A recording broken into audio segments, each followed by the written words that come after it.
Hey, welcome back everyone. It is now December 28th of 2020. Here we are, the last couple of days of this year before we enter into 2021. It's going to be a very exciting year next year with the Bad Batch, the filming of the Kenobi series, and of course the release of the Book of Boba Fett and more to come. This is Mike Zero. Make sure to subscribe if you are new to the channel for future Star Wars content.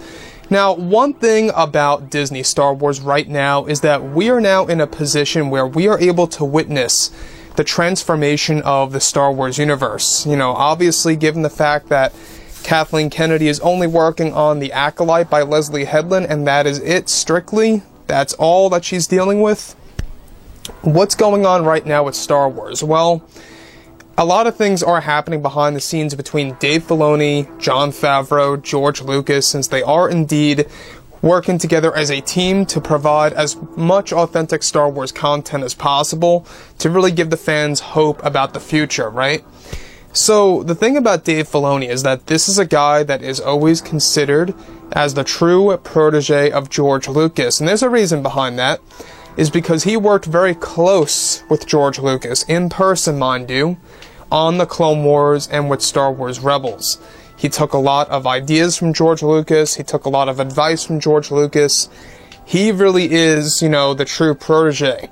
Now, I also like to consider Jon Favreau the next George Lucas as well, you know, because he deals a lot with, you know, being a, you know, complete innovator when it comes to Star Wars. The same exact thing as Dave Filoni, by the way.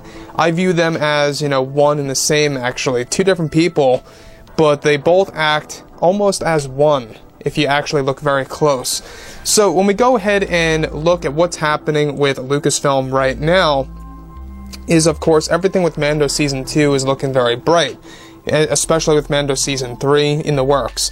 Now that, of course, The Mandalorian Season 2 is over, Jon Favreau and Dave Filoni are working hard together as a team to provide authentic stories moving ahead within the Star Wars universe. It's described, however, that in a recent interview, creator Dave Filoni was able to respond to fans about the overwhelming support, stating that he is very proud of what they did with Luke Skywalker and that he and Jon have been working on this major reveal for a very long time together.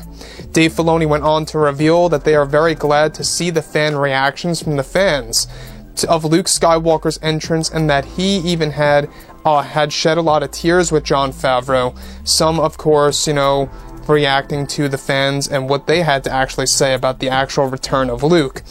Now, on top of all of this, they are actually far from done with using Luke Skywalker, as Dave Filoni said, in their new projects that come in the near future, where Dave Filoni was also able to reveal that he and Jon Favreau are going to always listen to the fans moving ahead within the Star Wars universe, and that they have some very exciting ideas that they are very eager to show to the fans that will be considered unexpected to the maximum. So, let's stop right there for 1 second before we move on. Dave Filoni is really just a very down-to-earth guy at the end of the day. He knows what he's talking about. He knows the fans. He's very respectful, very, you know, well-minded when it comes to Star Wars. He knows exactly what the fandom needs and wants. Something that Kathleen Kennedy failed to do with the sequel trilogy movies. You know, say what you will about the sequels. Some of you guys out there may like the sequels. I, however, thought that The Force Awakens had a decent start. I wouldn't say it was a very strong start, but it had a decent start because it opened up the possibilities of what Luke Skywalker could be like in The Last Jedi. That's pretty much what The Force Awakens stood for at the time, at least for me. But once The Last Jedi was considered a failure in my book, and once The Rise of Skywalker was labeled as damage control, I'm sorry, but The Force Awakens, in my point of view, kind of just lost its touch a little bit when you look at what happened with episodes 8 and 9. I still to this day believe that Rogue One: A Star Wars Story is the best Star Wars film under Disney, because of how it still holds that classic feeling, and how it's got Darth Vader in there, and how he had the action that he deserves. But I digress. Everything related to Dave Filoni and what he had to say in order to really kind of just let the fans know of how appreciative they are over the reactions of Luke Skywalker's return into the franchise, and how he and Dave, you know, how he and Jon, I should say, actually even teared up over the fans' reactions of Luke Skywalker's return, people got to understand that Luke's return was very emotional for a lot of fans out there. Nostalgia hits people differently, and some fans were very shocked, like I was. Other fans were really teary-eyed and very much crying about Luke's return. And I gotta say, I mean, having Luke back 1 year after The Rise of Skywalker, you could absolutely tell it was intentional. Let's not forget, make no mistake, Jon Favreau came back to The Mandalorian, alright, with Season 1, because he was very unhappy with The Last Jedi and how Rian Johnson treated the character. Hence, why Luke came back in Season 2 of The Mandalorian. That was his main goal. He wanted to set up The Mandalorian in Season 1, and he wanted to set up Luke Skywalker in Season 2.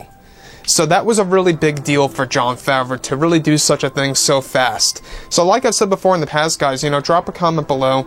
Let me know what you think about all of this in the comments, and if you guys did enjoy the content for today, do make sure to drop a thumbs up on this video to support the channel. I thank you all so very much for the kind support, and I'll catch you guys next time.